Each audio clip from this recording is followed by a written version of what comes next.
I got it. Okay. And I hear recording in progress, so you're good. Yes, you're good to go. So I am consenting to being recorded right now. So good evening, everybody. I see we've got quite a virtual crowd out there, so we'll go ahead and get started. See, we've got a request that live transcription be enabled. So sure, we can do that.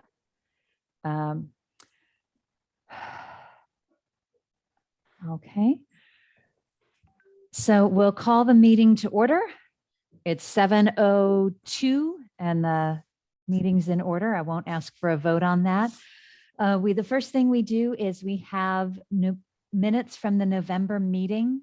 So if you could put those in the chat, please, Michelle.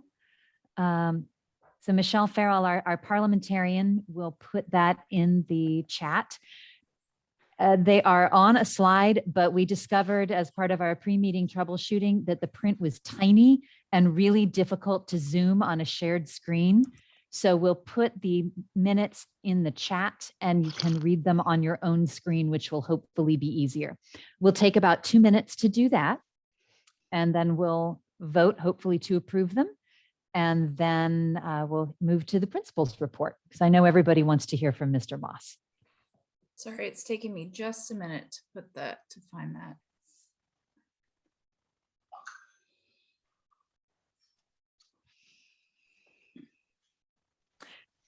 And I note that the transcription translated our principal's name as Mr. Boss, B-O-S-S, which is appropriate. Okay, it's going in the chat right now. Sorry for the delay, everyone. Okay, thank you.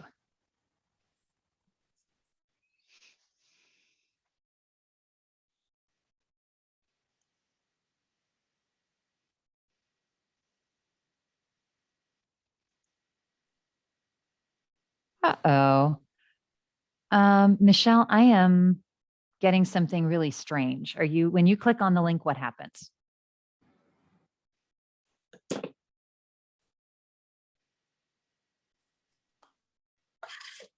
I am signed into CVHS, so what is it telling you? Is it telling you access denied? Actually, it is asking me to log in, and better yet, it's giving me some Cyrillic. Okay. Our technology person is out with a personal emergency, so I'm kind of like filling in on ad hoc here. So yes. Let me try. So tell you what, let's move on and have Mr. Moss's report, and that will give you some time. We're not all staring at you waiting for the minutes, so okay. We'll move on, and hopefully we'll be able to circle back to that. Mr. Moss, are you ready to give us your report for the last couple months? Sure. It's been since November. Good evening. Good evening. Hi. So I guess you can hear me. I don't know if you can see me. So welcome everybody to the spring semester. That kind of sounds funny, seeing that it's January 20th. But yes, yesterday started the spring semester. So it is certainly underway. And as usual this year, health and safety is priority number one. So we want to make sure that everyone remains healthy and safe, of course.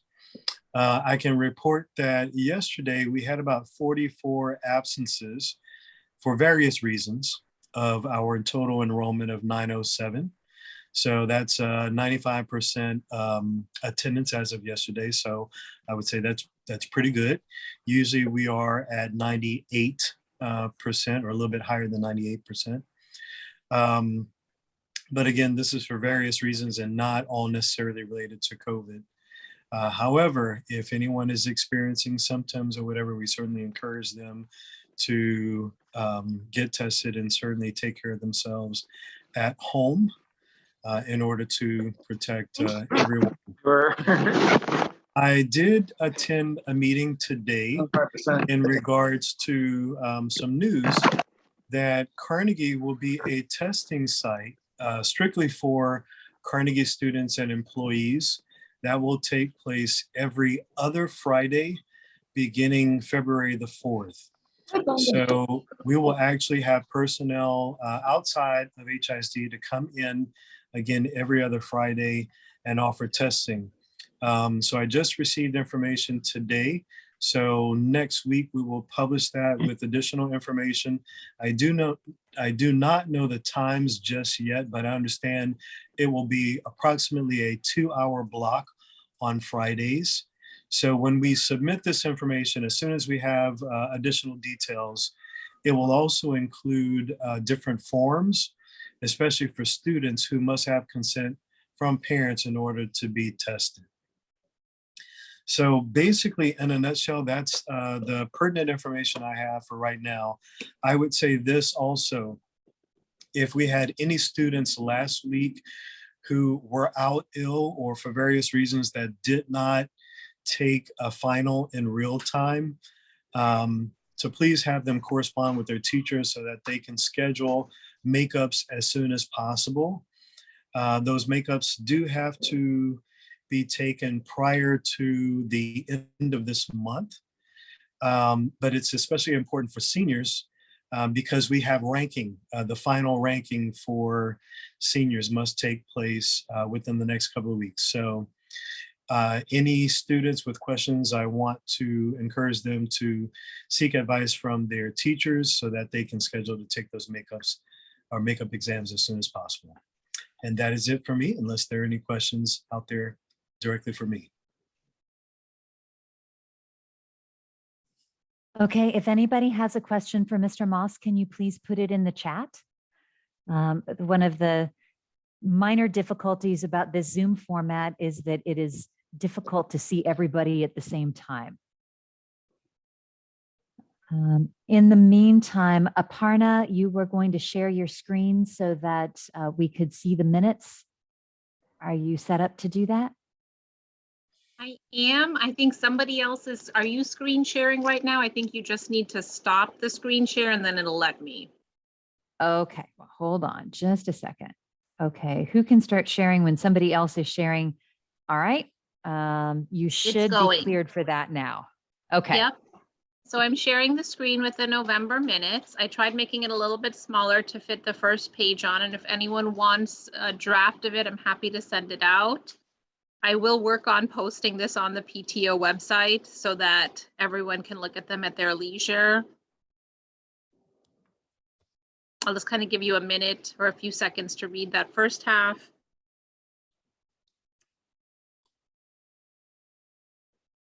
Mhm. And then this is the second half of the first page.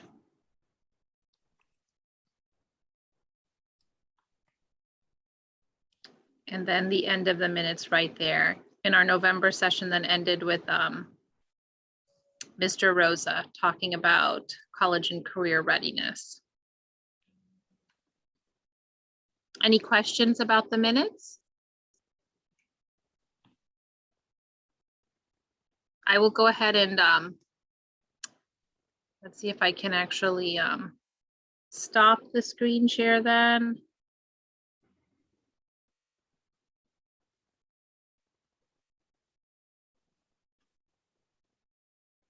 There you go. Back to you, Susan. Okay, thank you. Michelle, did you have a poll set up for this or?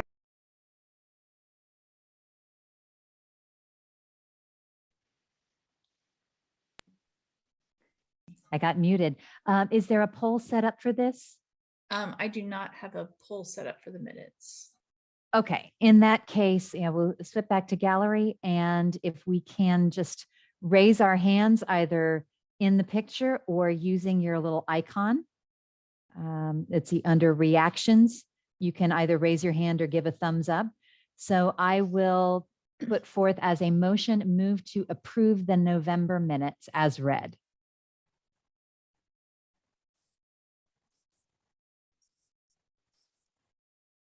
All right, it looks like it's carrying, Susan.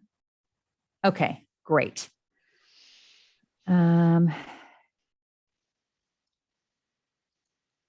So I guess I will go ahead and be formal and say, anybody opposed, please raise your hand.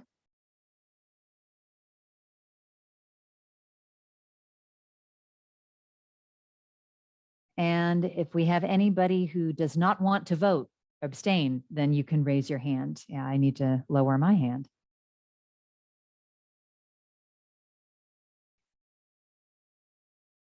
Okay, Michelle, do you have a good count? Yes, I do. It carried. Okay, great. Thank you. Thank you all. I have the brief president's report. If we could switch back to the agenda for the evening, I can say that we had a busy few months. We worked straight through the break. We're working on alumni stuff. We had a great time at Snow Coming, but I will let other people give the details on that. We have upcoming speakers, and I'll do that first to give Michelle a few minutes to set up the fiscal year bylaw vote because she's a busy lady tonight. Upcoming speakers, of course, tonight we have our college panel, which is one of our most popular programs. I have been working with our counselors, especially Ms. Sanchez and Ms. Griffin, to arrange for somebody to come and talk about stress and our students. And that will be our program for next month. And then in April, we have already arranged for Benjamin Holloway, who, if you don't know him, he used to be a teacher at Carnegie, and he now operates a college counseling service. And he is a faithful speaker. He loves to come back and talk to Carnegie. And so he will come and give his talk about what he calls applying with sanity. And it's a good talk. I've had the opportunity to hear it a couple of times before. All right, that's kind of what I know from the cockpit here. I can say that the fiscal year change, I believe we read this through in October. And Mala, would you mind piping in for a minute and explaining what the fiscal year change is? Because this is really it's a bookkeeping issue. But we can't just do it because it's in the bylaws. Yes. So thank you, Susan. My name is Mala, and I this year fulfill my role as our treasurer for our CVHS PTO. So as Susan was talking about the fiscal year, so what happened in the past that our fiscal year would run from 1st of June till 31st of May. I think, and that was maybe done because the HISD schools were ending in May. But now, I think, from last couple of years or maybe more than that, the schools are now closing and in June. So by the time we wrap up everything, and by the time all the expenses are counted pertaining to that school year, it is June end. So that way, closing the fiscal year, cutting it off on 31st of May, actually throws off the whole accounting. Basically, every time you run a report, you're running it up till 31st May, and it's not a clear picture. So that's why this year we are thinking of changing it and moving it from 1st of July till 30th of June, so that we get a better picture. All the books are already, all the expenses are already accounted for. And, by the time we gave all the checks, everything, it's a true picture. So that really helps with accounting. And for any reports that needs to be published and put out in the public, it's a better way to do so. Yes. So hopefully you guys all agree to it, and if there is any question, please let me know about it and I can try to answer it. Okay. Can we switch back to that slide, please? We went straight through to the financial statement of financial activity. Oh, perfect. Thank you. So here's our proposed language. And as we said, this is an accounting issue. All we're doing is changing the date. We go from June 1st through May 31st, and now we want to start the fiscal year on July 1st and end it on June 30th because of the way that the school year has shifted. But we cannot just change the bylaws without a public vote. So we're having a public vote. Are there any questions? And if so, please put them in the chat.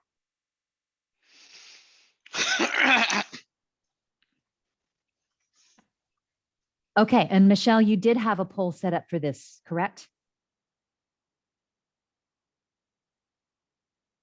All right. Okay, in the chat, is a yes, no. The new Google link that's in the chat is a yes, no voting for or against this motion to change the bylaws with regard to the fiscal year for the PTO. So please tap that. You shouldn't run into any access problems.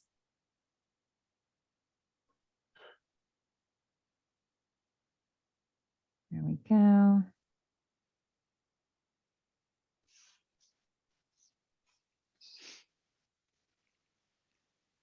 All right, we have 86% yes and 13% abstention, so that carries.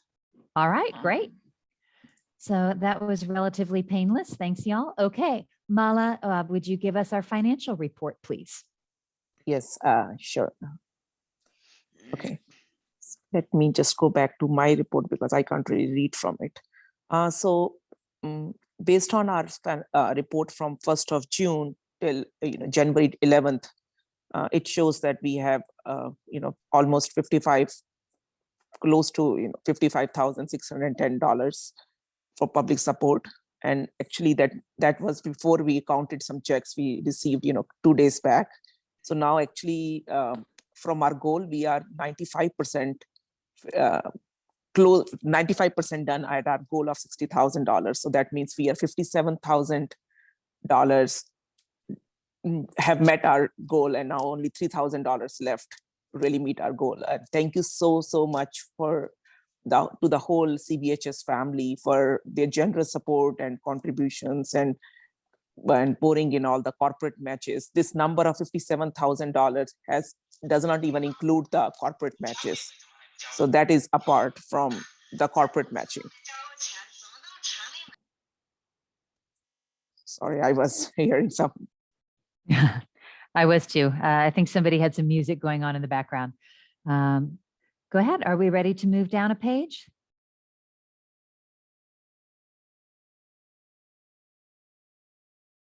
As a lot of this stuff doesn't change. For instance, fish camp does not change once fish camp is over.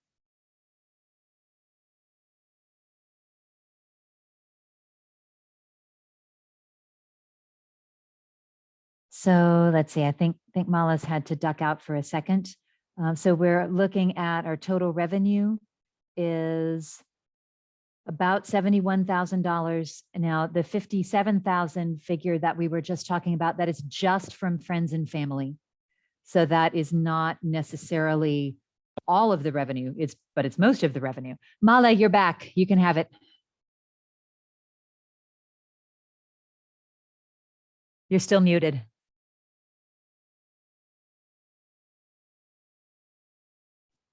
Okay, I'm back. Good. I don't know why it's keep on muting. That's funny. Shouldn't be. Okay. All right. So as everybody can see, it's pretty simple. All the expenses are accounted for and donations are on the top. So if there is any questions you guys have, please let me know. This will be posted on the website in next couple of days. So feel free to look at it properly, and whatever questions, please reach out to me at treasurer@cvhspto.org. and I'll be happy to answer. So, and there's another report we have, which is a budget versus actual. So that shows how much we actually spent and how much we actually raised in terms of donations and everything, and what was budgeted. So, I mean, whatever you are seeing on the screen, it shows that, the actual which is raised from friends and families, $51,607.62, and we budgeted for 60,000, but that number, as I told you, has raised to 57,000. So we are only 3,000 away from our goal. Again, thanks to you all. And yes, and rest is pretty self-explanatory. If anybody has any questions, do let me know. And that's about it. Yeah, that's all from my end. Thank you. Thanks for walking us through that, Mala.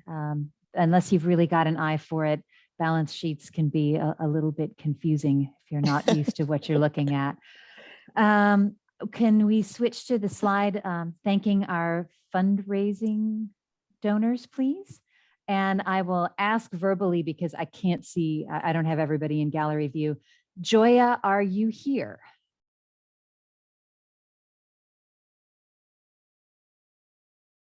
Okay.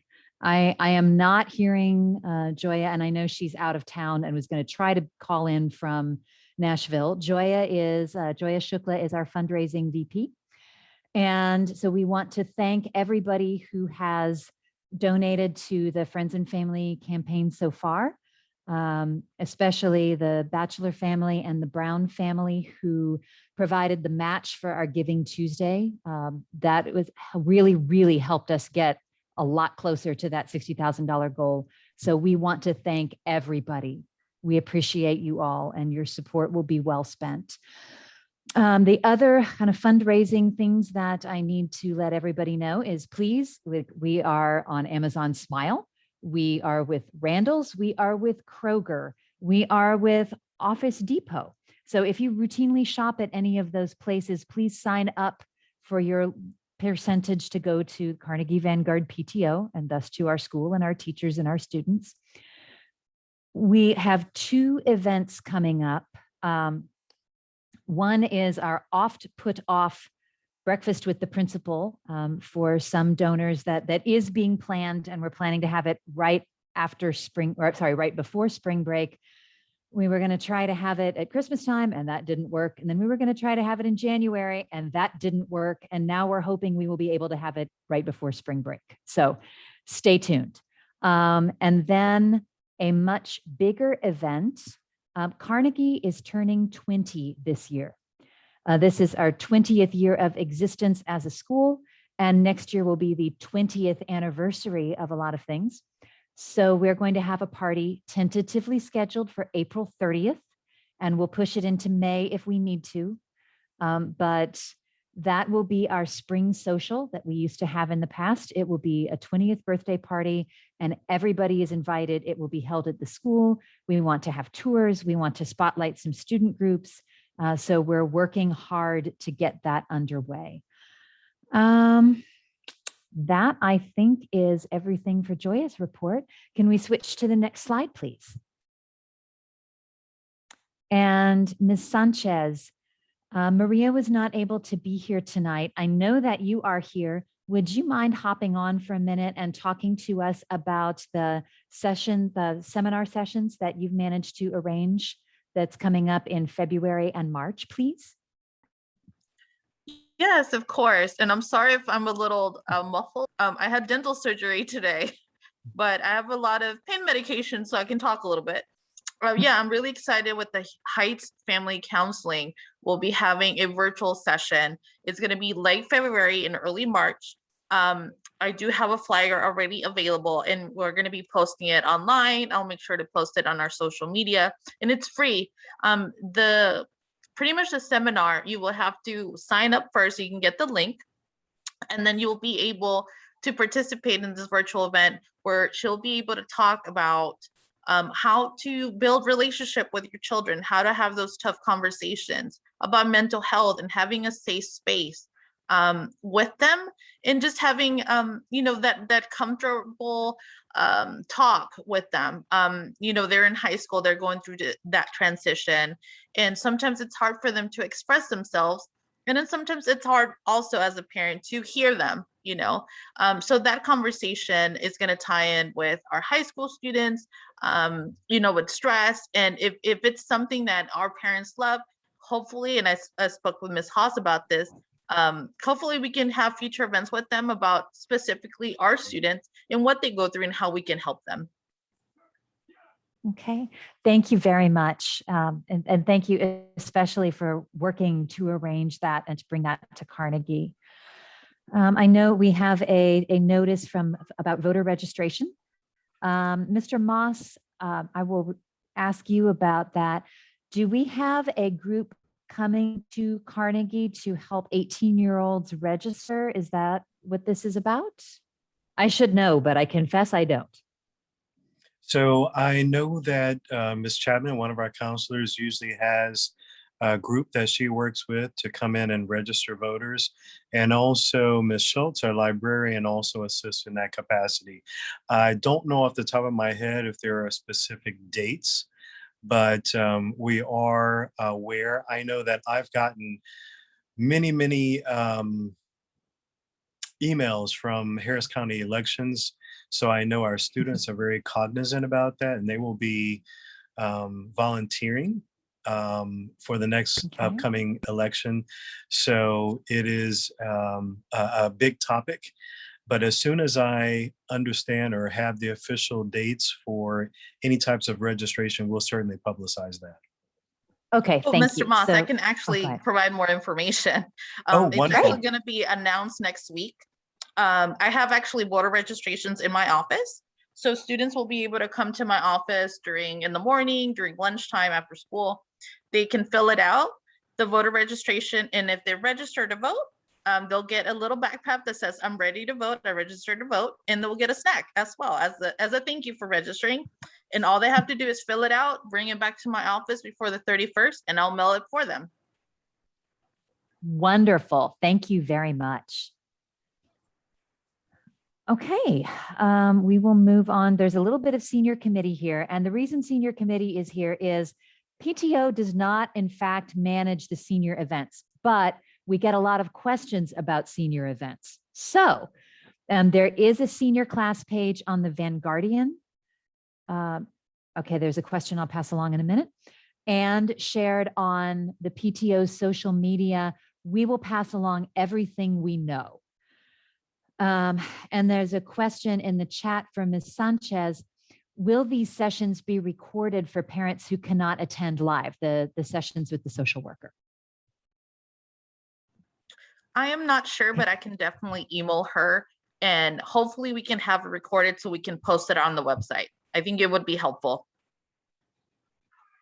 Okay, thank you. All right, you can see over in the corner here that senior dues are being discussed. And as we said, we will post on the Vanguardian and share on social media everything that we hear from the seniors. Let's see, I see a question about when is the meeting? I assume that is a meeting about, are you asking about the meeting with the social worker? That is the dates here are February 23rd. Okay, February 23rd and March 9th. It's 6:30 in the evening and it will be on Zoom. So it will not be a physical meeting at the school. You will be able to log in from wherever you are. Okay. All right. Can we move to our next slide, please? Okay. Georgie Silverman, we have the VIP volunteers and membership report, please. VIP ought to be VIPs. If you want to sign up to volunteer, please sign up through VIPs. Right. Hi, I'm Georgie. I'm the Vice President of Volunteers. We had a great holiday appreciation lunch just right before, I think maybe it'll be the only, hopefully not, at least until March, probably the only in-person lunch we can have. So many parents did a great potluck with so many delicious food for the teachers, and it was really nice to be able to see everybody in person. We do need a class parent for the junior class. We can take 2 or 3 parents if that makes it easier. If you're willing to do this, just email me at volunteers@cvhspto.org. We've started the Senior Awards Committee. These are scholarships that we give out to the seniors every year.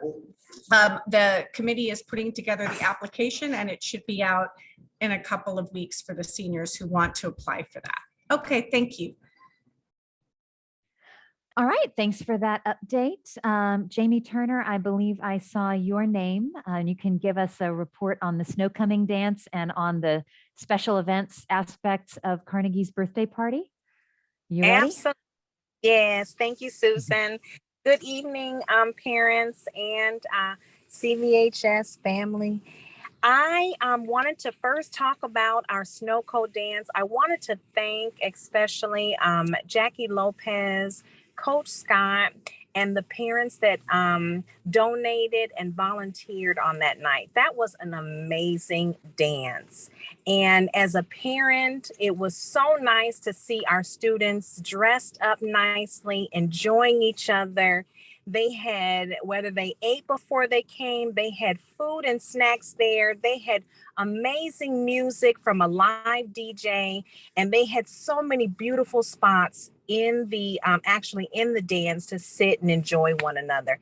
It was a great night. So I am so I was excited for them before the dance. We had over 600 students show that night, and I think that might be the most that Coach Scott can remember in the history.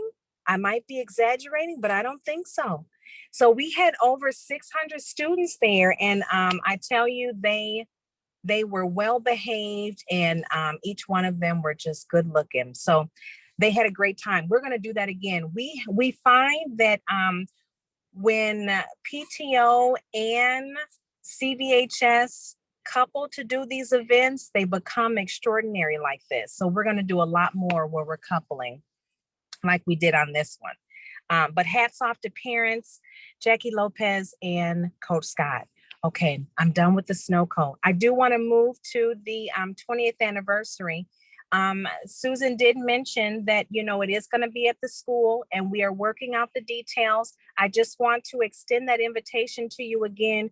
We would love to have you come, even if you bring, you know, your whole household with you. If you know some other CVHS graduates, you know, bring that up in your conversations. We would love to have a wonderful turnout because our students work hard, the faculty and staff work hard, and this will be in our appreciation for them and how hard they work. So we're grateful for the fact that there is a CVHS. So please come out. The third thing I wanted to say is we're well aware of the virus that is live and not going anywhere. And so I wanted to have an outdoor movie night. We're trying to reschedule that. That is still on the radar, but I don't have clearance yet. So hopefully I'll be able to get that on the schedule once the district says all is well and our kids can be safe in me doing that. So I just want to mention that I have not forgot that we're trying to reschedule the movie night. That is all I have. Oh, gotta unmute myself. Okay, thank you. See, it's 7:34 and we're just about ready for our students. I want to clarify something that Ms. Turner talked about. You know, we're wanting to work with other student organizations. We have SNOCO on our agenda here tonight, but it's really not a PTO event. The kids were just aching to have a party. This is typically put on by the volleyball team. It's their big event and fundraises their expenses for the year. And when they'd sold 300 tickets 10 days before the dance, Coach Scott thought this was maybe more than her students were equipped to handle. And she reached out to Ms. Turner and Ms. Rincon Lopez and the PTO for help. And we were happy to help. And Jamie and Jackie Lopez really threw themselves into it and were there during the day and were there on their lunch breaks and were there chaperoning. And we're very grateful. Thank you very much for all the help you gave the kids. For college panel, we have, I believe, 7 students here tonight. Can we move to that slide? And Lucy Lee, who has worked really hard as a parent to recruit these students and bring them together. Lucy, I think you're here tonight. We have Pranav Kumar, Michelle He, Talia Cohen-Fett, Viana Rodriguez, Logan George, and Javier Rodriguez, and Vashita Krishnan, who are here to talk to us. So, Lucy, are you here? Yes, Susan. Hello. Can you Okay, hear me? so I know you had a specific way that you wanted to set this up. So where do we go from here? How should we start? Hi, I saw almost all the students in the list, they were there. Could you, all the students help, our alumni, could you turn on your speaker and introduce yourself. Yeah, Hello. I think I see everybody. Let's start with, I know Lucy had a number, so I think Pranav, you were number 1. Can you introduce yourself, please? We'll start with you.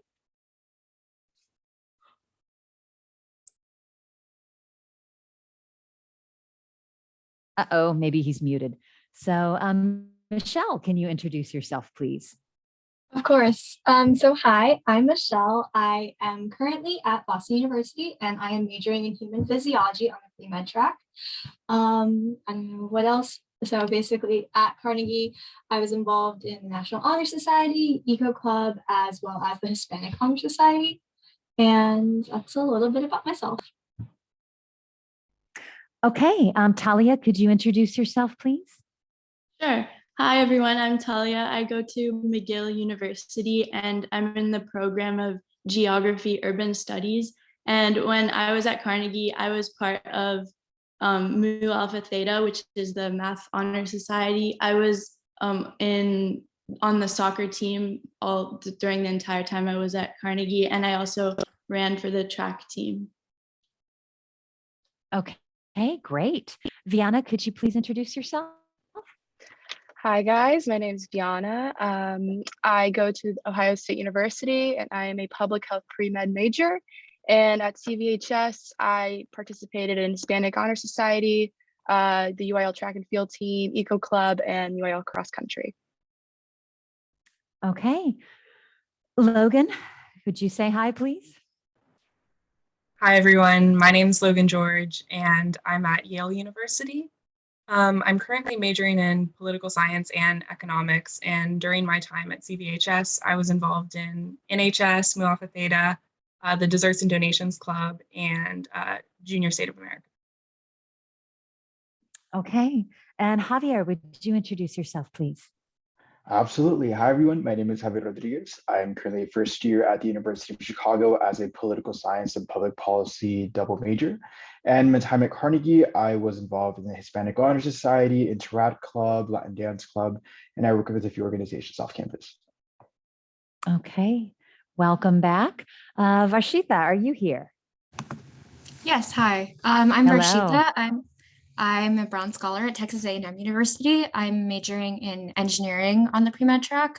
And at Carnegie, I was involved in the Junior State of America. I was on the debate team, National Honor Society, Mu Alpha Theta, the French Honor Society. Okay, welcome back. We're really excited that you all came to speak with us tonight. Thank you very much. We've kind of answered the first question that we had on our list, which is where did you decide to go to school? Because that was part of your introduction. I think one of our questions, and we'll go through and make sure everybody has a chance to answer, but if a few of you could be watching the chat as well, we'd appreciate it because questions will come up in the chat. How did you go about choosing the schools that you wanted to apply to? You know, we know where you ended up, but how did you start even making that list? Michelle, could you, do you have a thought about that? I'll pick on somebody. No worries.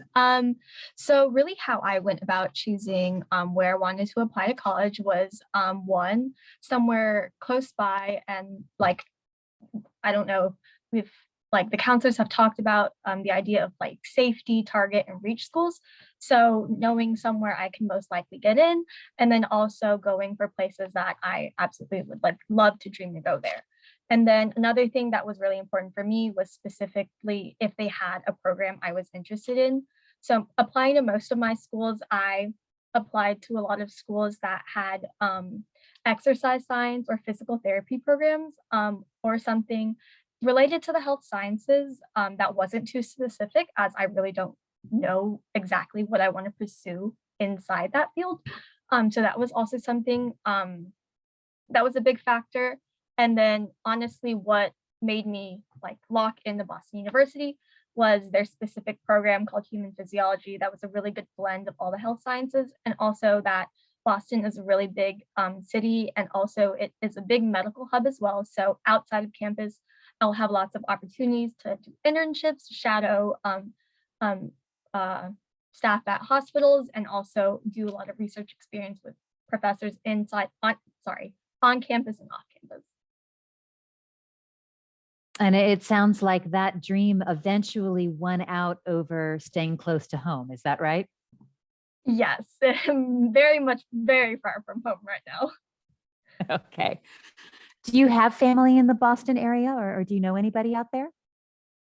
I actually do not have any family up here, but I do have like really close family friends who are in New Jersey. So they're only like a, I don't know, 3 to 5 business day shipping day away. So it's not too terrible. Okay.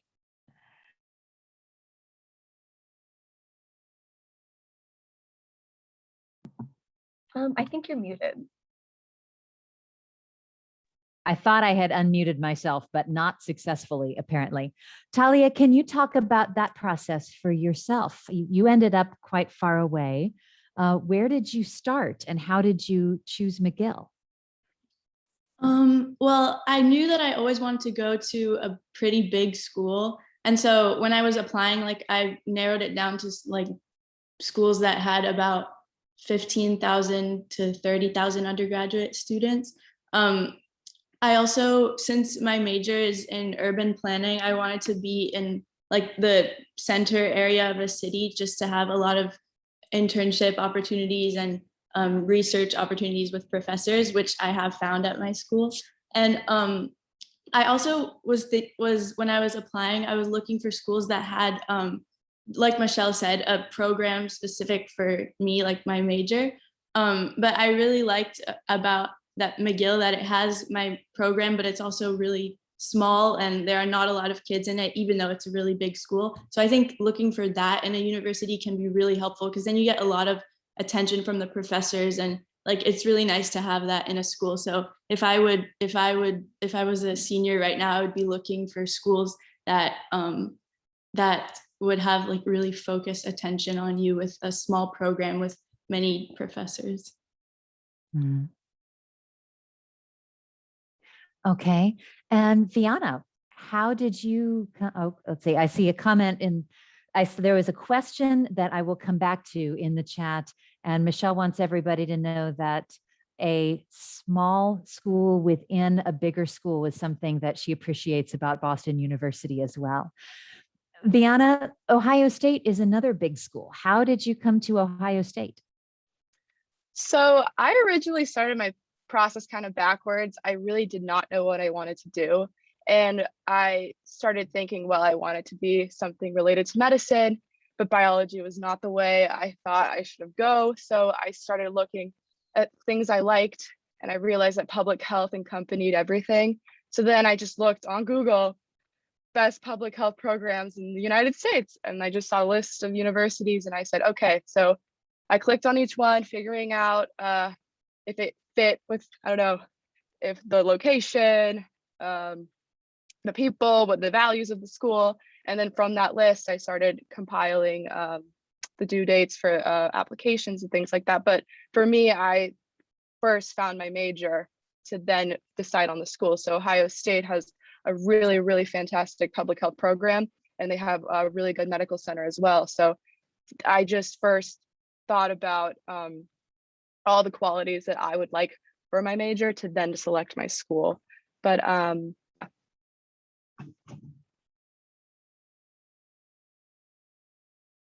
you had sort of a process where you worked, you knew what you wanted and you worked backwards to find it, or worked backwards. Is that accurate? Okay. Logan, what about you?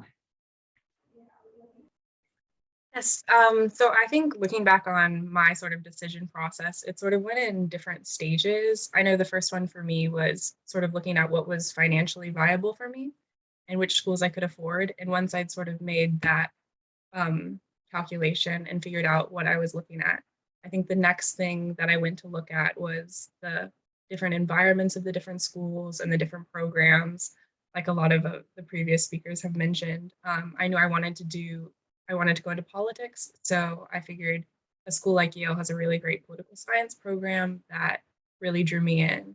And then I think the last thing I looked at was the cultures of different universities, because I think that ends up making a big impact into your college experience. So sort of seeing the type of environment, what other students or current students at the university say about their time there and if they're enjoying it.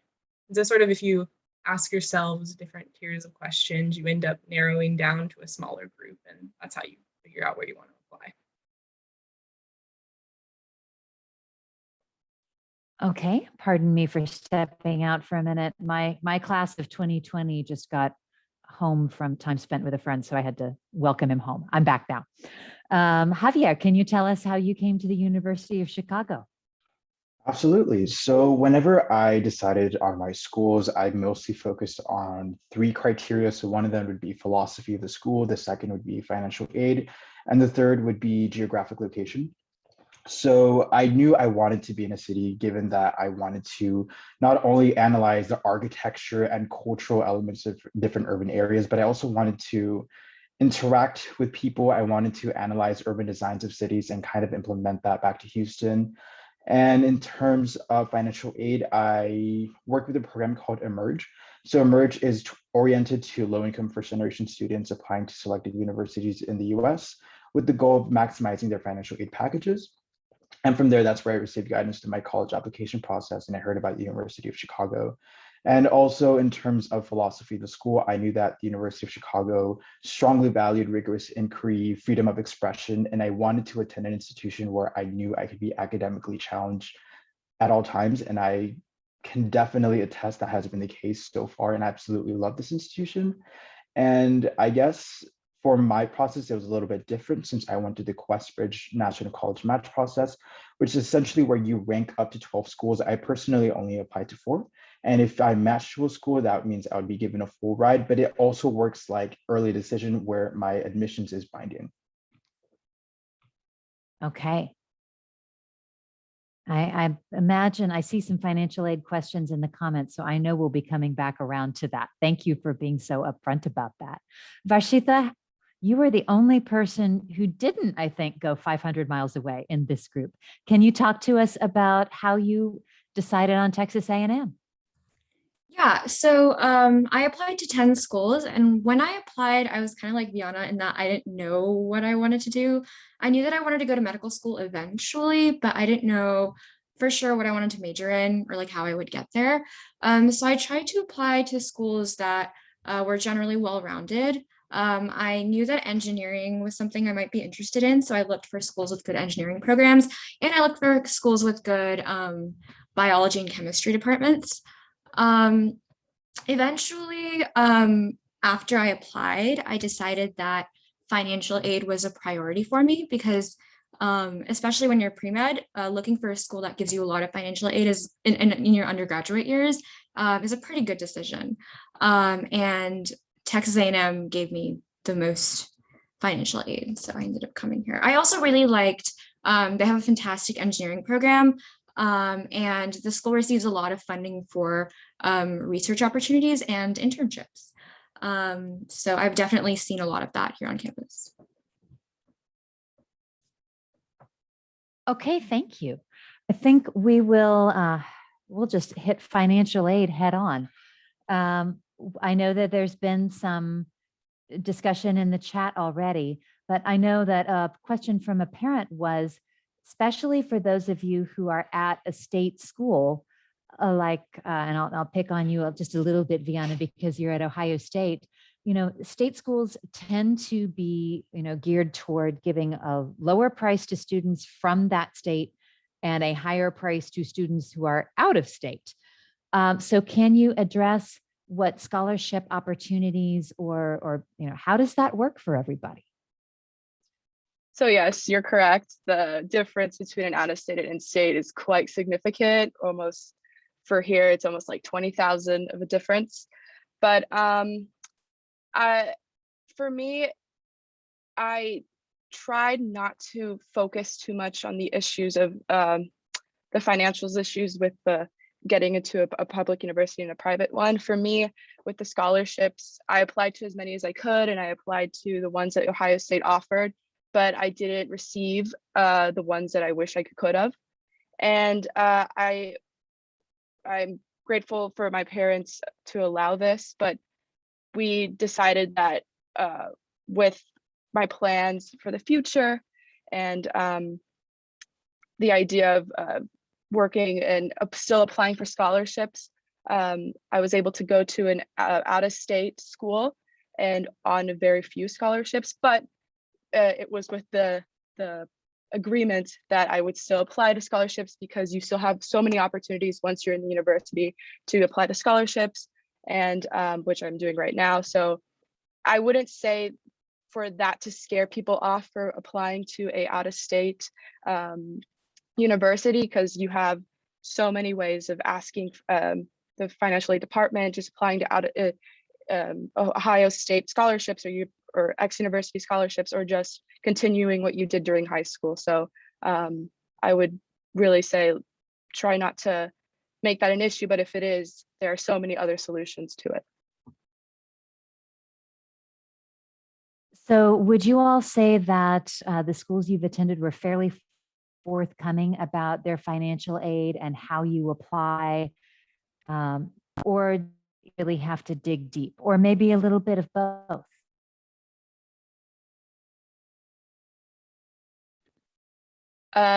For me, and for a lot of people I know who are also out of state here at Ohio, and I know this isn't just an issue at Ohio State, they just give most of their aid to in-state students. So a lot of us have been dealing with the sums of going here, but they provide many ample opportunities to get these scholarships. So for me, at least, and my other options compared to other private schools, I did not receive adequate aid compared to like Baylor, for example, which is a private school.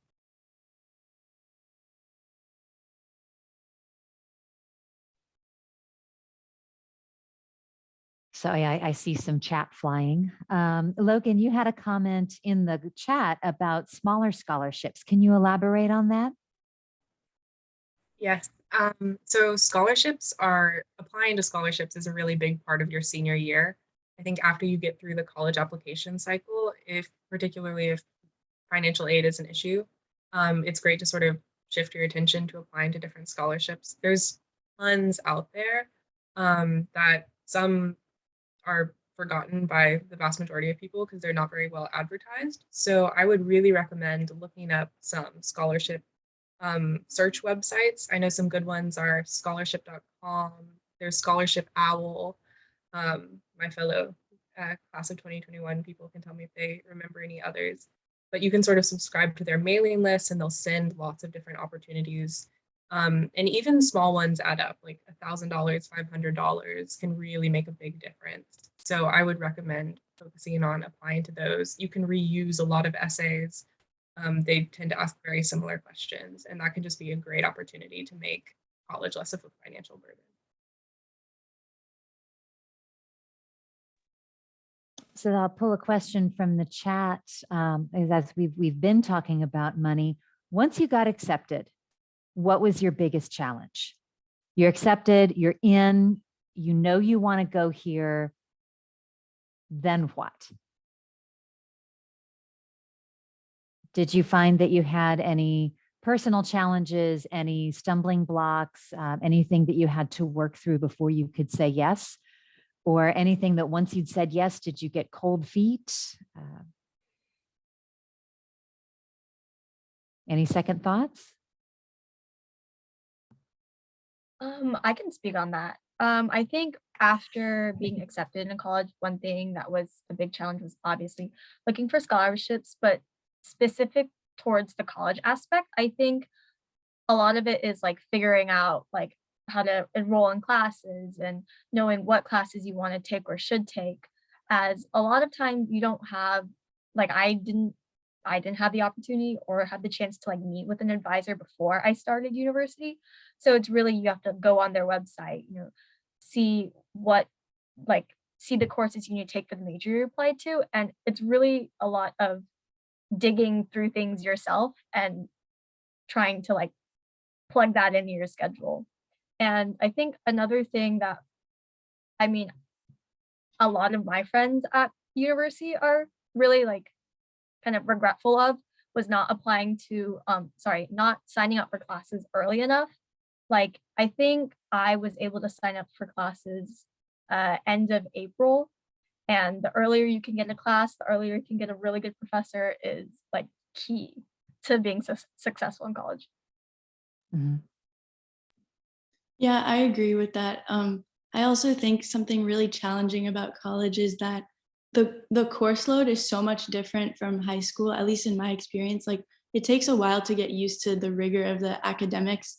Like, for example, at my school, for a lot of my classes, maybe this is just like a Canadian thing, but the grade of your class, like sometimes you only have one midterm and one final, and that's the entire grade of your whole class. Like, you don't have little homework grades and stuff anymore. So it's like you have to really study like 2 weeks in advance, and even more probably. And sometimes it's like it gets really difficult. And like for me, at least, it was really difficult to adjust to the academics. So the academic challenge for you was transitioning to the idea of having a midterm and a final, and that's it. No homework, no projects, no papers, nothing. Just 2 exams. Yeah. Okay. So what do you guys think that CVHS did well to prepare you for college? Like, what are you glad you went through, even when it wasn't fun at the time? I'd say CVHS, looking back, did a really great job preparing me for academic life at Yale. Particularly sort of the format of classes. Your grades work a little different in college, but the lecture style and doing reading on your own and being self-motivated to sort of look into topics that you don't understand, and being encouraged to go to your teachers when you need help. Those are great skills for college, because you sort of have to be your own advocate in your learning a lot of the time, where if you're falling behind, you go to office hours. And I think CVHS did prepare us for that sort of thing, as well as just learning how to learn when your teacher's only doing lectures instead of different class activities. So I feel like the style of CVHS learning is really great to sort of transition to a university setting. Absolutely. Yeah, Oh, go ahead. okay, adding on to that, I just want to say that like, yeah, Carnegie is like pretty notorious for having a very large workload, but coming to college after that, it makes the transition a lot easier. Like, having already built the work ethic to sort of handle that workload makes you a lot more successful, because like Logan said, there's a lot less accountability in college. And if you don't have to come here and then learn how to work and learn how to manage your time and learn how to not procrastinate, that really, really gives you a head start in terms of your academic success. Yeah, I absolutely want to echo what Vashita and Logan just said right now. And I definitely will admit Carnegie was probably the best choice I made in terms of high school. If it wasn't for Carnegie, I don't think I would be at the University of Chicago, and I don't think I would feel as comfortable at this institution. Of course, U Chicago does have a lot of reading. On average, I have 150 pages of reading a night. So it is a little intense, but it's definitely doable because there was a good amount of reading to do from Carnegie's classes. And I guess the pacing was also pretty helpful from Carnegie. Something that I would remember when I would speak to my other friends from other high schools, how we would be ahead in the concepts and we would cover over more rigorous concepts. And U Chicago actually has a quarter system instead of semesters. So it's actually kind of a misnomer, because we actually have 3 quarters during the normal academic year. And in the summer, yes, the summer quarter, which is optional. So the pacing is a bit more intense at U Chicago, but regardless, the work ethic, the motivation, and just the overall value of learning has been very helpful, especially since Carnegie's culture centers about learning. And that's something that I really do appreciate. I would like to add on to that. I would say the actual curriculum of having AP classes really did help in getting good AP scores and getting those credits out of the way, because I came to university having 30+ credit hours, and I was able to get a lot of my general ed classes out of the way, because I know a lot of people here are taking English, but I took those classes in high school and I don't need to be taking them here now. And I can focus on things related to my major. So have Carnegie giving that opportunity, I really think that it really did help in the end, and getting those good AP scores really did help accelerate my time here and get me into learning the things that I'm here to learn. So I really do think that AP credits are worth it, and the time you put into it is.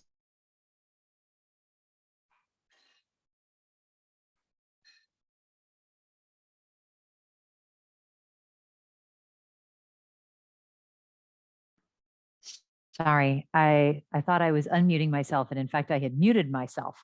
Does anybody have anything else they want to say about that question? So I'll flip that around then and ask you, is there anything you wish Carnegie would have done differently?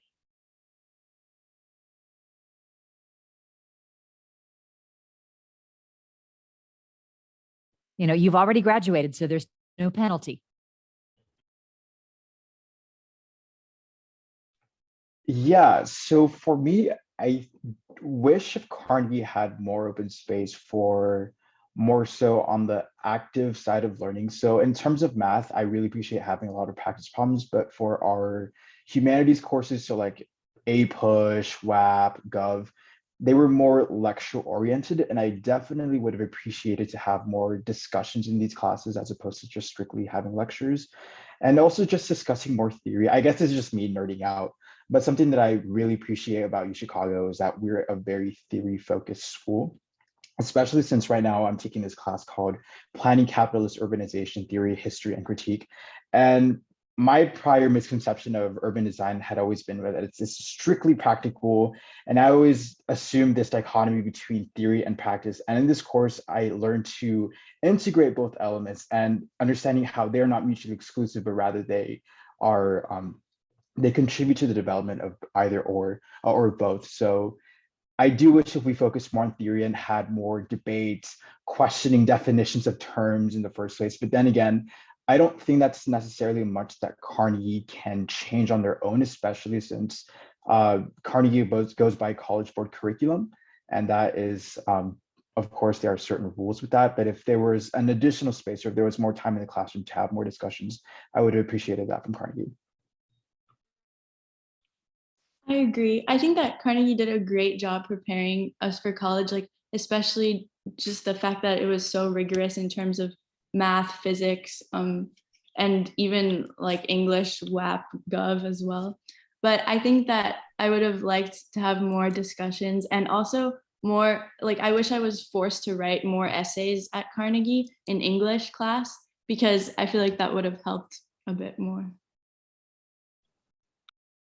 I definitely agree with Talia. I think essay writing was one place Carnegie didn't do a great job with, or helping students sort of improve their writing styles, because most of the writing we did do was AP writing. So it was timed. You'd write an essay in 45 minutes. You're not really, it doesn't have to be perfect. It just has to be on the page. So, and I think that overemphasis on test timed writing sort of took away from those, essay skills that make up a big part of, particularly if you're in humanities in college. All I do is write papers. I don't take any tests. So I do wish Carnegie had focused more on that to develop some of those composition skills. Something I'd like to add, and it's not necessarily academic, is I did not feel that Carnegie gave a lot of opportunities for people in athletics, because additionally, there are opportunities to go to university and get scholarships for being involved in whatever sport. And there are many, many Carnegie students who are very, very talented in their passion for sports.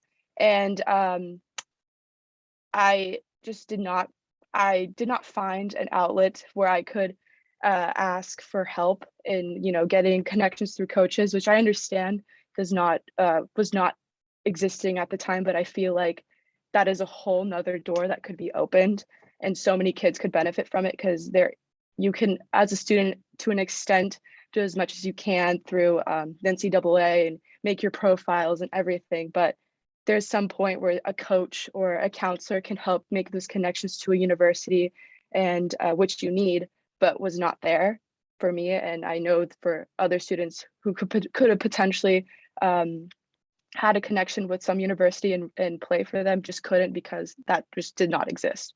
So I would say that would be something I would have liked, and that would benefit many students here at Carnegie.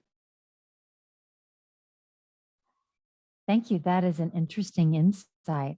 I'm going to pull a question from the chat that is, many of you are pretty specific about what you want to study and you know like what you're there for and you chose a program. Did any of you go to college not really knowing what you wanted to study? And how are you navigating that, if so?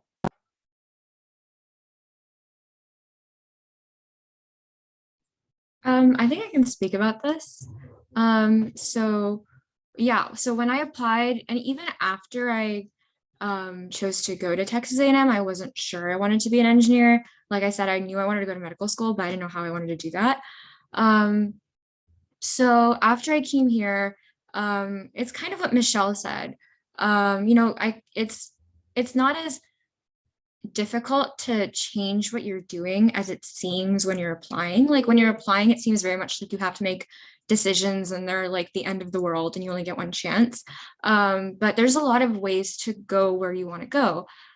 So I would recommend, doing your homework, talking to people, as many people as you can, getting as many perspectives as you can, and then picking what you truly think will make you happy and not what you think you should be doing.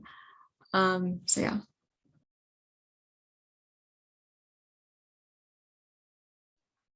Okay, thank you, Vashita. Cool. Anybody Also- else? Yeah, so although, so this question has to do whether like going to college without a certain major in mind, right? Yeah, so although I knew I wanted to study political science and public policy, I know a lot of my friends here who weren't too sure with what direction they wanted to take their courses or their major. And I guess this also depends per school, but I know that U Chicago has something called the core curriculum, which is something that really brought my interest to the institution, which is essentially is like 1/3 of your courses at this institution would cater to basic principles of humanities, social sciences, mathematics, biological sciences, natural sciences. So you kind of get a firsthand exposure to the all world. So I'm not sure how different requirements are at different institutions, but if students have the opportunity to take diverse courses, I knew I wanted to have a well-rounded education first. If that's an option available at your institution, I'd highly consider taking diverse courses.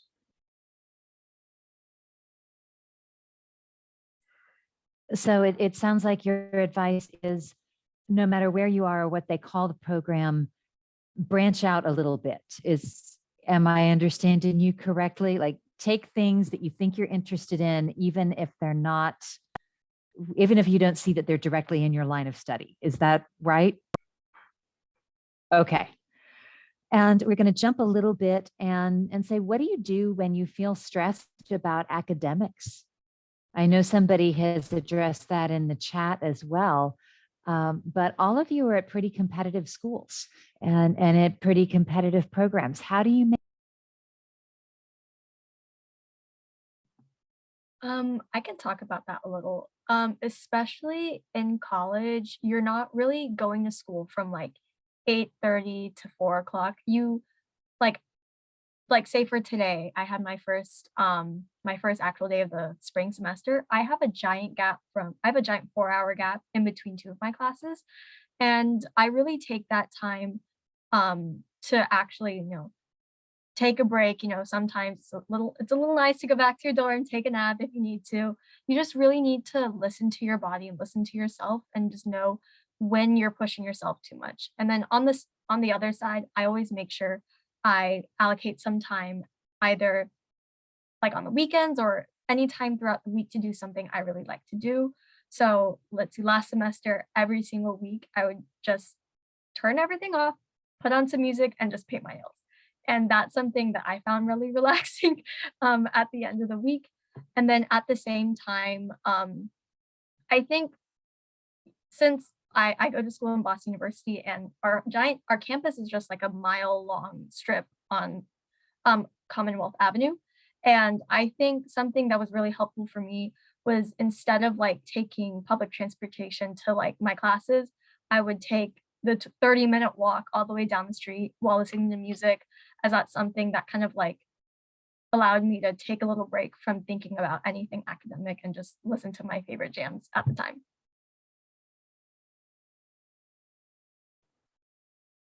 So you find some refuge in music and also in scheduling time for yourself. Yeah, I would definitely echo what Michelle said, that self-care is very important. In college, academics make up a pretty small percentage of your time, to be honest. I only had about 9 hours of class a week.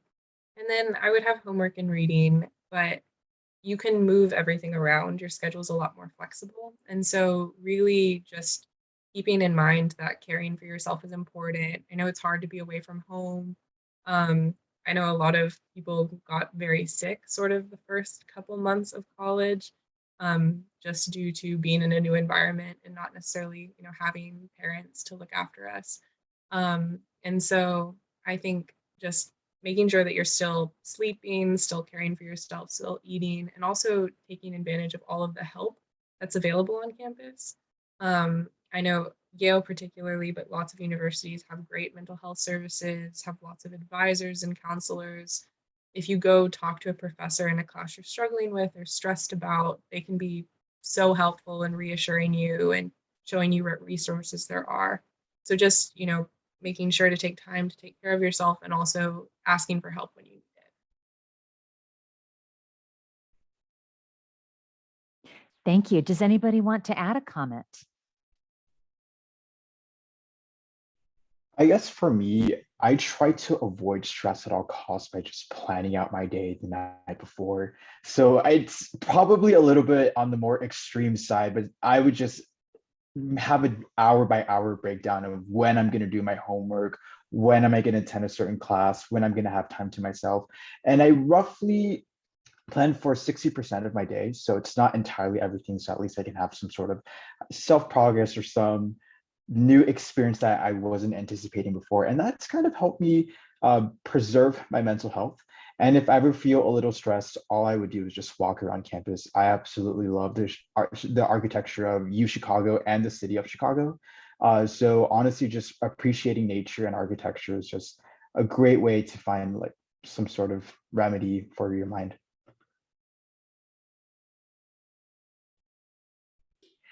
So thank you for all your answers there. I'm seeing in the chat some questions that I'll try to pull together into one. Can you talk, especially to the parents that are here tonight and the upcoming seniors, how does Carnegie help you through the application process? For instance, teacher recommendations, essays, scholarship. What pieces of this were you able to do at school or through school? I can talk a little bit about that. So usually actually all of the juniors either take AP research or TPSP. And during that period of time, like, I'm not sure how often the counselors would come, but they have like a timeline of like when deadlines are usually due, when you need to accomplish things by. That was really helpful. And then at the same time, I'm not sure if he's still there, but we had Mr. Edwards on campus, and he was a really good resource to, look for scholarships. HISD does have a list of scholarships that you can look at, and I actually applied to most of them. So that was really helpful. I think like if you really want like one-on-one, tips on applying to college, definitely go to the counselors like themselves or email them. But general information, that they did give you a lot of things like that you needed. And then teachers also did kind of like touch on teacher recommendations, what they specifically wanted from students who were looking to get recommendations from them and things like that. I know when I've been at Carnegie as a volunteer parent, I have seen in the fall signs on the teachers' doors about, if you want to talk to me about recommendations, come in at lunchtime, or occasionally I am all booked for recommendations. You'll have to ask somebody else. Can you all talk about that a little bit? Seems like it's all very upfront.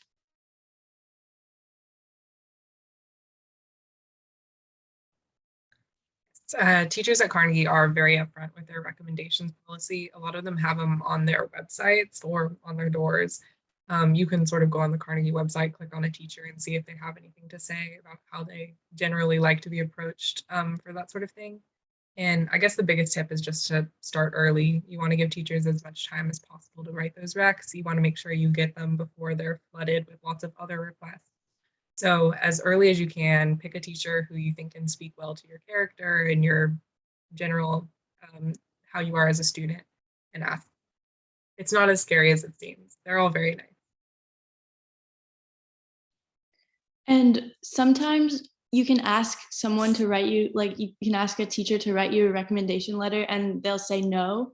And this is honestly probably a good thing because like you don't want the teacher to write you a bad recommendation letter. So it's better that they tell you no upfront rather than writing a mediocre recommendation letter. So like if a teacher said no to me, I would appreciate it. And then ask someone that I think is a better choice. And likewise, whenever you request a letter of recommendation to a teacher, that you submit a document called a brag sheet. And in that brag sheet, you talk about your extracurricular activities, your passions, and you provide more context about you as a person. And you also would have the option to have a one-on-one meeting. I guess now, since you guys are in person, be like during lunch, but a meeting with one of your teachers on campus to discuss the letter of recommendation, to answer any questions, or if they just want more context about you as a student and not as a person.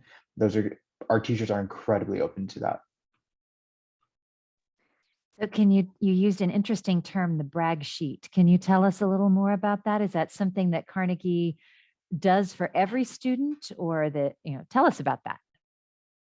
Yeah, so I actually got my brag sheet format from Emerge, which is the program that I mentioned earlier today. But if I'm not mistaken, the Carnegie counselors also provide their own version of the brag sheet. I personally didn't like theirs as much. I like the Emerge one, but you can also find some online templates. And it just basically asks you to discuss like who you are, like asking about what your passions are, what are you interested in studying, what did you benefit most from a certain teacher's course. And I think they also have questions on like parental context, like what do your parents do, and just finding more context about who you are as a person, just so that they can write a proper letter of recommendation that would do justice for each independent student. Okay, so it's like a way of template for putting together information about yourself so that you don't have to think about that when the prospective letter writer is asking you questions. Is that right? Okay. I'm going to pull another question from the chat. What do you all recommend? You're living on your own for probably the first time. What do you do about food and money? I know a few years ago, one of the students said something about like, well, my resolution for New Year's is to order less Grubhub. So can you talk about that transition? That's a very practical transition. How do you feed yourself? How do you budget? Yeah. So I think regarding like food, I do usually mostly eat on campus, but sometimes when you hang out with friends, a lot of times you find yourself eating out. So definitely, I think eating out is what like my biggest chunk of the money I spent is probably on eating out. So definitely trying not to do that as much, especially if you're living in a city like Boston, where it's a lot more expensive than Texas. Other than that, I think something I really struggled with last semester was eating a lot of fresh vegetables and fruit. So for that, I've been trying to like go to the grocery store and buy like berries. Since usually in the dining hall, they try to like serve you the cheapest fruits like melons and pineapples and grapes, even though that's like okay, but you sometimes want something better. And then just getting like a good amount of vegetables in your system is also very important. And then budgeting wise, I think this might be the same for like my fellow peers. I think I spend the most amount of money at the very beginning of the semester when you have to buy like books and materials for classes. So definitely keep that in mind. And alongside that, I usually don't buy my textbooks until the first day of class when the professor like actually tells me, do you actually need it? Or if it's just on the syllabus as like a supplement.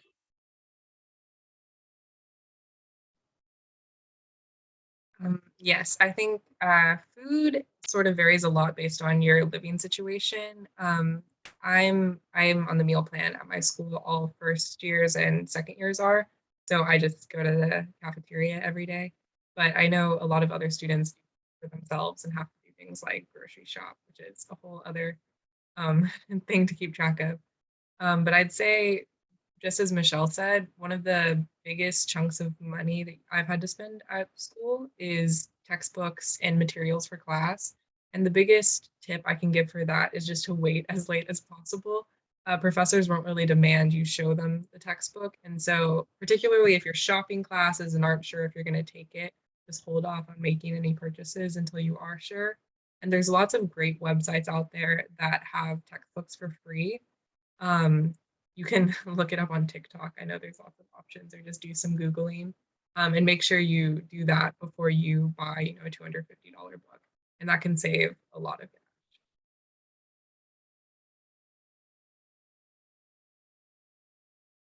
Okay. Do any of you have a like, okay, I'm sorry, I'm stammering a little bit. They're like the school has a meal plan, but then they have something else that you might be able to use it with like franchises, or like the campus coffee shop is not part of them. Do any of your schools have some setup like that? Michelle, Yeah. I see you nodding. Can you elaborate, or on Javier, can you elaborate a little, please? Sure. So U Chicago has this system called Maroon Dollars. So you have your meal swipes with your ID card. And also we have certain coffee shops around campus. So we have some in like by our library. We actually have a coffee shop here in my dormitory. And then my dorm is called iHouse, or International House. And since we're the farthest dorm from the rest of campus, I actually get 200 Maroon Dollars instead of 100 per quarter. So that allows me to buy some like additional snacks, like a quick breakfast or hot chocolate, because I am not too much of a coffee guy. But yeah, there are definitely certain options available. Definitely do your research on the school.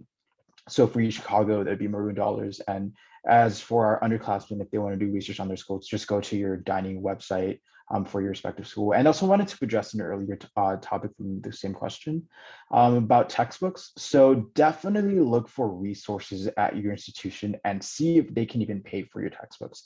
Because I participated in this program over the summer on campus. It's called CAP, or the Chicago Academic Achievement Program. And although this program is intended for the first generation low income demographic, part of the agreement with this program is that I would not be allowed to have any sort of work study during my first year, because the school would give me a stipend to provide myself monetarily. And likewise, the program supplies all textbooks for me for the entire first year. So if there are any resources like that, definitely do your research, go on Reddit or ask an admissions officer if there are any resources on campus. Or like, I think some schools have an email a student at institution.edu. Then if they have an email like that, definitely seek out for information, ask questions to anyone that you can encounter, and there will be answers for you.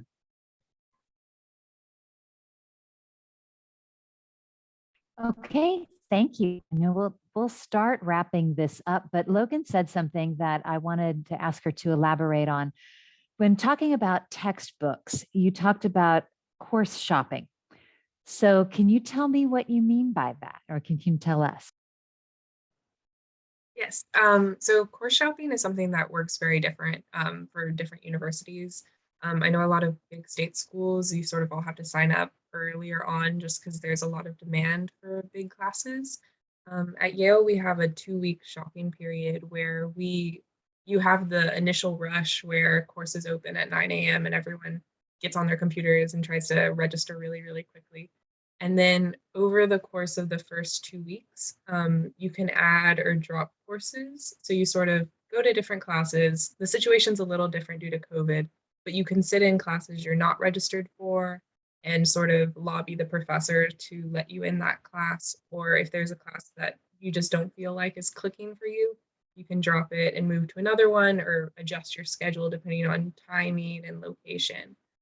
So you sort of have a 2-week grace period where you can be taking 20 classes, and you sort of narrow it down to what you want to end up having. And this is a great resource to take advantage of because you can get a little taste of lots of different disciplines and classes that you might not have considered just by Googling the courses. And I know particularly for schools that have really wide ranges of courses, it can be hard to catch everything. And through a process like that, auditing, shopping courses is just a great way to sort of get more exposure and really end up in classes that you're going to enjoy and be happy. So I'm hearing you advise to take advantage of those add drop deadlines.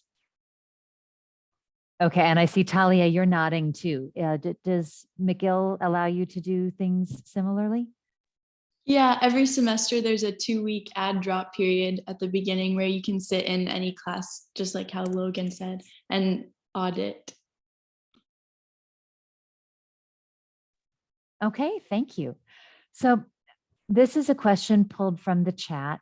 Did any of you work with a college counselor or like outside school, like a private counselor? And if so, how was that experience? Do you think it was worth it?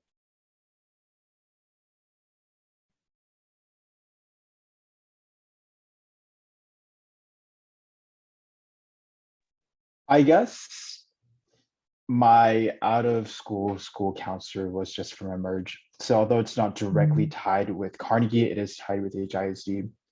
And I will admit I did receive an incredibly generous amount of support from my program manager. Her name is Miss LeVay. And overall, Emerge just teaches you about the whole process early on. So I remember my junior year, we already working on a personal statement. We'd already be establishing the framework of our common application. And I highly recommend, if you have the privilege and the opportunity to have a separate counselor, I highly recommend it. They would not only go over your application, but they'd also provide detailed feedback on your personal statement, on your essays, and overall just have some sort of strong strategy for your application. So I highly, highly recommend it. I wanted to tag along to what Javi said, even though I didn't directly like ask, well, like I didn't have a college, like, what was it? An outside advisor. I really asked like a lot of people to read my essays, so like former seniors, like my mom's colleague, as many people as you can, as like the more you have people read your essay, the more you can actually like point out, oh, what am I actually trying to like say? What are the main points I need to like look at? And so it's really helpful to have like another set of eyes just review your writing and just make sure it sounds like clear.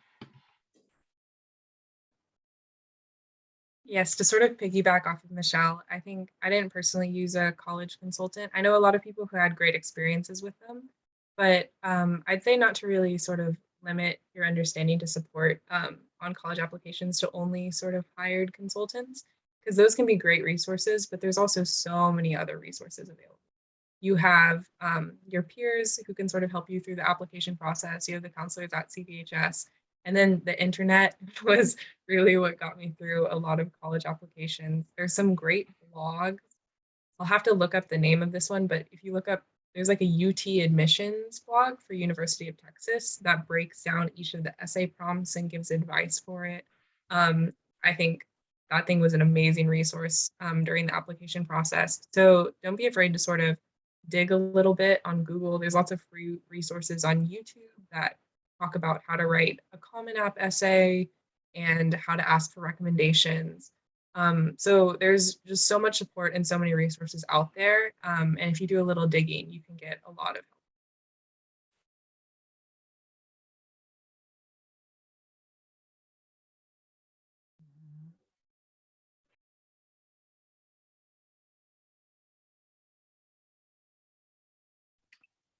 Susan, I I believe think you're you're muted. muted. I'm muted. Yeah, everybody chimes in at once. Hey. So several of you have put your email addresses in the chat. Thank you very much for doing that. Yeah, and there's Talia's right now. I think we're going to wrap up. I've been trolling through the chat and hopefully I didn't miss anybody. If I missed anybody, I'm really sorry. And thank you all for being here tonight. We really appreciate you coming back to share your advice and your experiences. Is there any last thing that you want to say before we wave off for the night?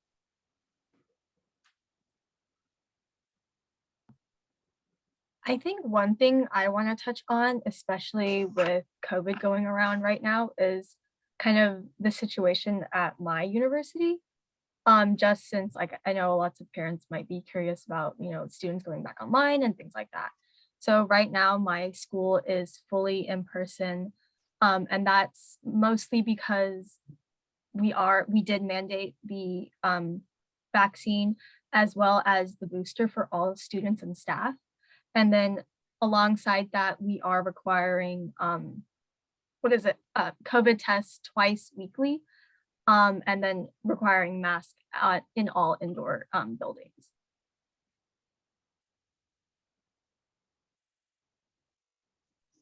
Okay, so what about the rest of you? How has your school been handling COVID? Are you all online or are you all in class? Is that a mix? Did you have to get a shot? Can you tell us? Sure. My school doesn't require the vaccine because it's a public school, but like 99% of the students are vaccinated and boosted. And so I think that really helps. And I think that just something to like be careful since COVID seems to be never ending, like maybe choosing your college thinking about COVID is something to consider because like for me, at least the travel regulations are really hard, like to come home, it's really difficult. And like for now we've been online for 3 weeks since January 5th, but now we're starting in person on Monday. So I'm really happy about that, but yeah. Yeah, so for U Chicago's first quarter, everything was back in person. So we had in-person classes, in-person RSO events, etc. But we were required to use masks. And for this quarter, actually classes were supposed to start on January 3rd, but because of the rise of the Omicron variant, school got pushed back 1 week and the first 2 weeks are virtual. So I'm currently on my second and virtual week. Next week, we're going to return back in person, but everyone's required to have their booster and their first 2 inoculations. And students are expected to test weekly. I'm actually exempted from being tested since I did have COVID during winter break. So of course there are exceptions if you had COVID within 90 days. But of course, a school will provide clear and effective communication with the students. I go to A&M and the state of Texas does not allow the university to require vaccinations or masks. And unlike Talia, a large percentage of the school does not mask regularly and is not vaccinated. And so if you do, I guess my advice in this situation would just be to be very careful about who you hang out or who you associate with, and to be responsible yourself. Like the only thing you can change at that point is your own behavior. So it's important to exercise caution and empathy, even if other people are not. Sorry. So here at Ohio State, at the beginning of last semester, we had they did not require the vaccine, but after a few weeks, they required both vaccinations. And then they also provided opportunities to get your vaccine. And then this semester, we started at a regular time, which was January 9th. And they do also strongly recommend for everyone to get the booster vaccine. And we do get weekly tests here as well. And if you have COVID, they give you the opportunity to quarantine at a specific dorm. So that's pretty nice. And we also have a mask mandate here in Ohio. So the university, I can tell, is doing a lot to try and protect the students in the community. And I do appreciate that a lot. And that's the way to get out of this pandemic. But yeah, so vaccines is what we're doing here. I think the COVID question, particularly in the years that we're in, is a really big one when considering which university to go to. your experience can vary a lot based on how different colleges are dealing with the pandemic. I've been very happy with Yale so far. We mask everywhere. We were fully back in person, and our cases were actually near zero for most of the semester, which was pretty incredible. And a lot of that is attributed to social distancing policies, masking policies, everyone having to be triple vaccinated, and us testing twice a week. One thing that I would research, particularly for COVID policies, is how schools deal with isolation, particularly if you're living on campus. Or my school does give you the opportunity, or they pay for your housing for your isolation period in a separate dorm, but I know not all schools do. And particularly when you're far away from home and don't have a lot of options, it's really great to know that your school will take care of you. So that's just something to look into. But luckily, I think colleges have learned a lot from this year. So if you're a parent, I wouldn't be too worried. The pandemic is still awful, but hopefully in most cases, there's lots of ways to protect yourself. And just doing some research into the different policies can sort of help reassure them.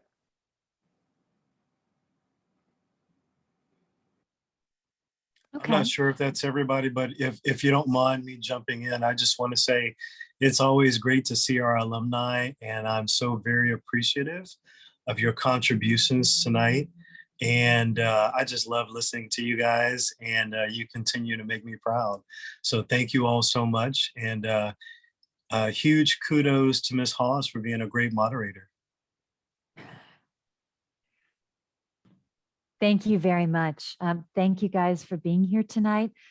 Lucy, thank you for working to recruit this great bunch of alumni.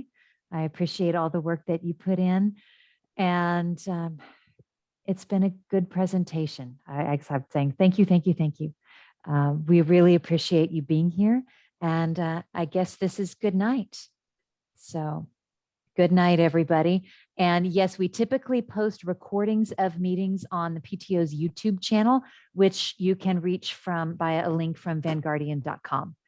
So good night, good luck this semester, and stay in touch. We hope that all of you will be able to come to Carnegie's 20th birthday party if you're in town. So take care of yourselves. Bye now.